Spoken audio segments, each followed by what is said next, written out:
शारदीय नवरात्र अब अंतिम पड़ाव पर पहुंच चुका है।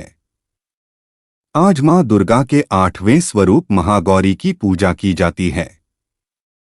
8वें दिन महागौरी की पूजा देवी के मूल भाव को दर्शाता है। देवी भागवत पुराण के अनुसार मां के 9 रूप और 10 महाविद्याएं सभी आदिशक्ति के अंश और स्वरूप हैं, लेकिन भगवान शिव के साथ उनकी अर्धांगिनी के रूप में महागौरी सदैव विराजमान रहती हैं। इनकी शक्ति अमोघ और सदैव फलदायिनी है। नवरात्र की अष्टमी तिथि को विशेष महत्व रखती है, क्योंकि कई लोग इस दिन कन्या पूजन कर अपना व्रत खोलते हैं। आइए जानते हैं कि मां महागौरी के बारे में विशेष बातें। इस तरह मां का नाम पड़ा महागौरी। देवी भागवत पुराण के अनुसार देवी पार्वती का जन्म राजा हिमालय के घर हुआ था। देवी पार्वती को मात्र 8 वर्ष की उम्र में अपने पूर्वजन्म की घटनाओं का आभास हो गया है और तब से ही उन्होंने भगवान शिव को पति रूप में प्राप्त करने के लिए तपस्या शुरू कर दी थी। अपनी तपस्या के दौरान माता केवल कंदमूल, फल और पत्तों का आहार करती थीं। बाद में माता ने केवल वायु पीकर तप करना आरंभ कर दिया। तपस्या से देवी पार्वती को महान गौरव प्राप्त हुआ था, इसलिए उनका नाम महागौरी पड़ा। इस दिन दुर्गा सप्तशती के मध्यम चरित्र का पाठ करना विशेष फलदायी माना जाता है। माता की तपस्या की प्रसन्न होकर भगवान शिव ने उनसे गंगा स्नान करने के लिए कहा। जिस समय मां पार्वती स्नान करने गईं, तब देवी का एक स्वरूप श्याम वर्ण के साथ प्रकट हुई, जो कौशिकी कहलाईं, और एक स्वरूप उज्ज्वल चंद्र के समान प्रकट हुआ, जो महागौरी कहलाईं।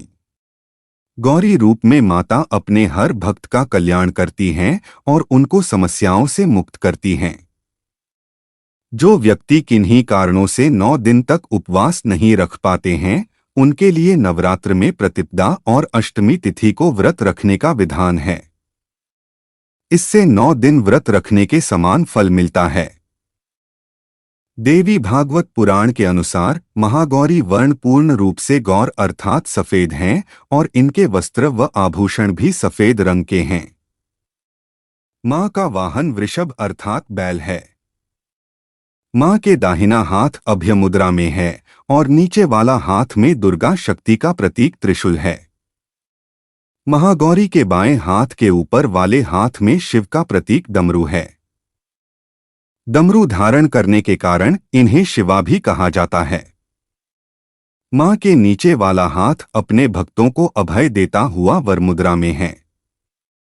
माता का यह रूप शांत मुद्रा में ही दृष्टिगत है। इनकी पूजा करने से सभी पापों का नष्ट होता है। देवी भागवत पुराण के अनुसार नवरात्र की अष्टमी तिथि को मां को नारियल का भोग लगाने की परंपरा है। भोग लगाने के बाद नारियल को या तो ब्राह्मण को दे दें, अन्यथा प्रसाद रूप में वितरण कर दें।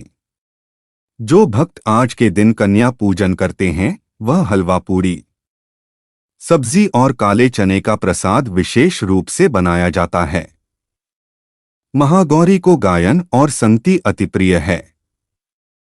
भक्तों को पूजा करते समय गुलाबी रंग के वस्त्र पहनना चाहिए।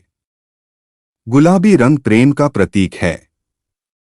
एक परिवार को प्रेम के धागों से ही गूंथ कर रखा जा सकता है, इसलिए नवरात्र की अष्टमी को गुलाबी रंग पहनना शुभ माना जाता है। जय माता दी। हर हर महादेव।